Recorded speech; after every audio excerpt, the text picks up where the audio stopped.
avec un immense plaisir que je prends la parole à l'occasion de ce panel d'échange et d'appropriation du cadre stratégique de la refondation de l'État et de ses plans d'action avec vous, de la haute administration et des institutions, en raison de votre rôle central dans l'opérationnalisation et la réussite du processus de changement en cours dans notre pays.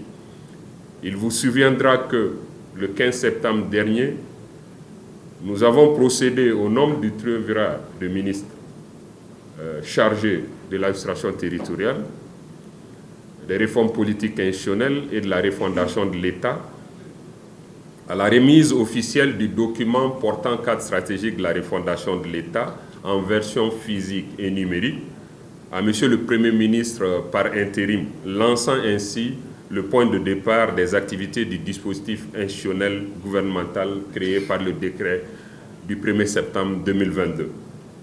Aussi, après la première réunion du comité de pilotage stratégique avec tous les secrétaires généraux des départements ministériels, la suite se traduit-elle en un chronogramme d'activités se déclinant en une série de rencontres, de présentations et de vulgarisation du cadre stratégique de la refondation de l'État assorti de ces plans d'action. Cela aussi nous permettra de le vulgariser auprès de toutes les forces vives de la nation, à Bamako, dans les régions, dans les collectivités territoriales et dans les pays de résidence des Maliens établis à l'extérieur.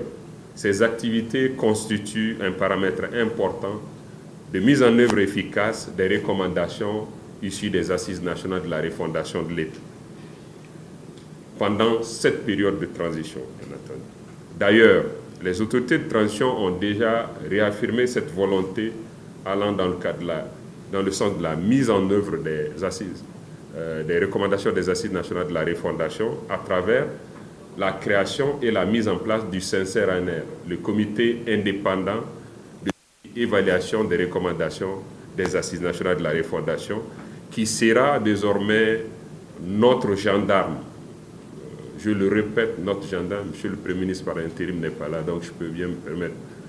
Notre gendarme, dans le cadre de la mise en œuvre efficiente des assises, à travers un mécanisme de suivi et d'évaluation, donc, qui sera exercé sur tous les pans de l'exécutif du pays. Qu'il me soit permis de réitérer ma profonde gratitude à tous les agents de l'administration, des institutions, des collectivités, mais également aux collaborateurs du président de la transition chef de l'État, son Excellence le colonel Assimi Goïta, qui s'est personnellement impliqué pour peaufiner et donner justement une lecture beaucoup plus claire au document. Je ne peux justement omettre de formuler ces vifs remerciements. À tous d'ailleurs pour les immenses efforts qui ont été justement consentis, les contributions qui, in fine, ont donné un outil à notre disposition aujourd'hui qui va désormais permettre d'impulser le changement dans tous les segments de notre pays. Tout à l'heure, le commissaire au développement institutionnel, M.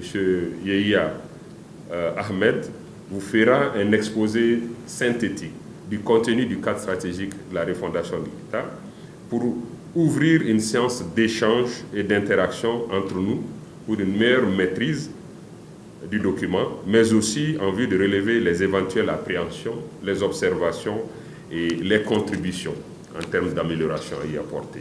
Mesdames et messieurs, en tant que dépositaire de l'administration, épine dorsale de l'action gouvernementale, c'est avec vous que nous comptons, justement, c'est sur vous que nous comptons aussi pour la satisfaction du devoir de redevabilité des autres autorités de la transition et le respect de l'engagement pris vis-à-vis de nos concitoyens et de tout le peuple malien à travers une mise en œuvre efficiente du plan d'action de la refondation de l'État. Considérez-vous, chacune et chacun, comme un soldat en mission commandée du peuple déjà que l'une des actions prioritaires du cadre stratégique de la refondation de l'État appelle, je cite, à une instauration du service militaire obligatoire pour toutes les nouvelles recrues de la fonction publique. Désormais, c'est la fonction publique générale qui sera un corps paramilitaire. Donc, et ça a tout son sens aujourd'hui, parce que nous avons vu la profondeur de la crise qui nous a atteints.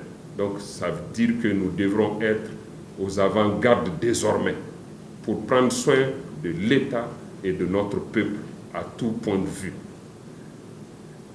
Je suis au demeurant persuadé que la synergie d'action de toutes les forces vives maliennes nous permettra de relever le défi de la refondation pour un Mali souverain et émergent que nous appelons de tous nos voeux le Mali courant. Que Dieu bénisse notre patrie. Je vous remercie de votre aimable attention. Merci à vous. Merci, madame.